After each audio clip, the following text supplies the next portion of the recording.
We're reading the Crossroads Chapter 18. Legs stuck out from under the table when Jamie entered the trailer after school. "Good, you're home," Tomas's legs said, while the rest of his body seemed to be swallowed by the table. "Hold the table up so I can fix this." Jamie dropped his bag and braced the table, glad that after a week of eating on their laps, Tomas finally had the mechanism to fix it. He wanted to tell Tomas about Sean speaking sign language, how even though they didn't talk, they understood each other perfectly, and how he wished other people would be so easy to understand. Diego, immigration officers. Angela. "I have potential good news and potential bad news," Tomas said before Jamie could tell him about his day. Jamie took a deep breath. Nothing good ever came from such a line. Don stole a horse and escaped out of the detention center, he asked in an attempt to keep the tone light. It worked. "You're like me. You watch too much television," Tomas said, laughing. Jamie wanted to say it wasn't television. It's what happened in an episode of The Adventures of Sem. Except Sem still couldn't ride on a horse with his tank wheels, so he held on to the horse's tail while making a rattler noise to scare the horses into running off. "But it does have to do with Dawn," Tomas continued. Jamie grasped the table extra tight to make sure it didn't pinch his brother's fingers. "Okay.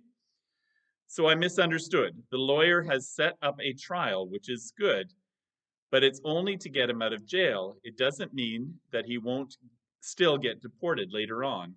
It's called a bail bond hearing." Tomas pressed against the table to tighten the screw. "Basically," Tomas continued, "if the judge thinks Don is an honorable man and won't disappear, they will release him from the detention center, and he can come back to the ranch until he gets summoned for another trial. And then they will decide whether he gets to stay permanently or not. Chances are not good that he'll get to stay. But they're so backed up, and deporting actual criminals is much more important. So it could be a couple of years before the deportation trial takes place." Tomas was right. Definite potential for things to go in many ways.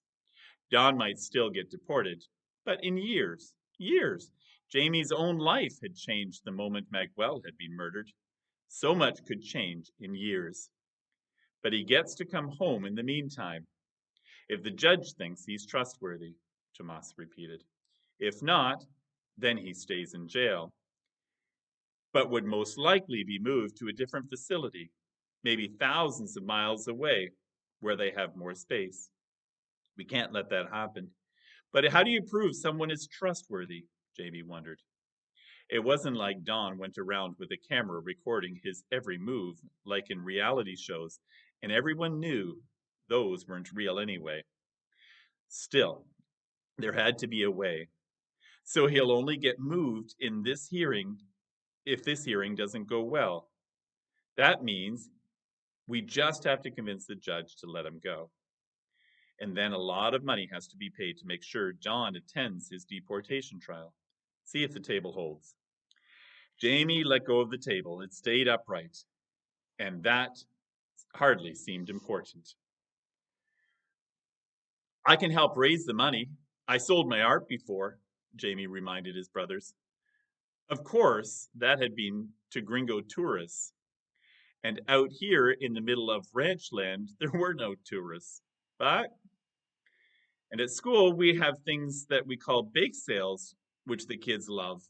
I'm sure Donna Chichi will make.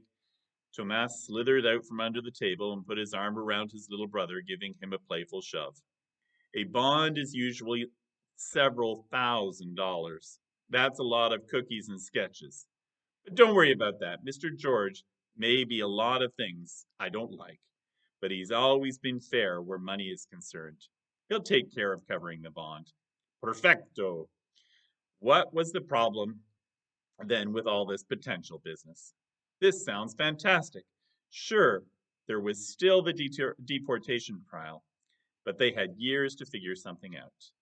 Tomas dropped his arm from around Jamie. We need to get him out of jail first, and there's no guarantee they'll let him go, even with a good lawyer and the money, especially if he's been talking to other inmates about riding off into the sunset. You know about that? Don has been saying that for as long as I've known him. A guard might interpret that for him running away. Jamie shook his head. He couldn't blame the old man. Riding into the sunset did seem a better option than being in a detention center. Somehow, Jamie would have to prove that Don wasn't riding off anytime soon. That he was an important and valued member of the community, and he loved the ranch and had no reason to leave it. But how could he convince a judge of that? Jamie's English was no good, and even in Spanish he doubted he could make a compelling case. He pulled out his sketchbook and began doodling sketches of Don on his horse to help him think. The old man picking him up at the bus stop so he wouldn't have to walk back alone, and waiting on the ridge while he mourned Abuela. There had to be a way to show the judge what a great person Don was. An idea began to form in his mind based on stories Don had told him while they rode home together. But it would require a lot of work. And that's the end of the chapter.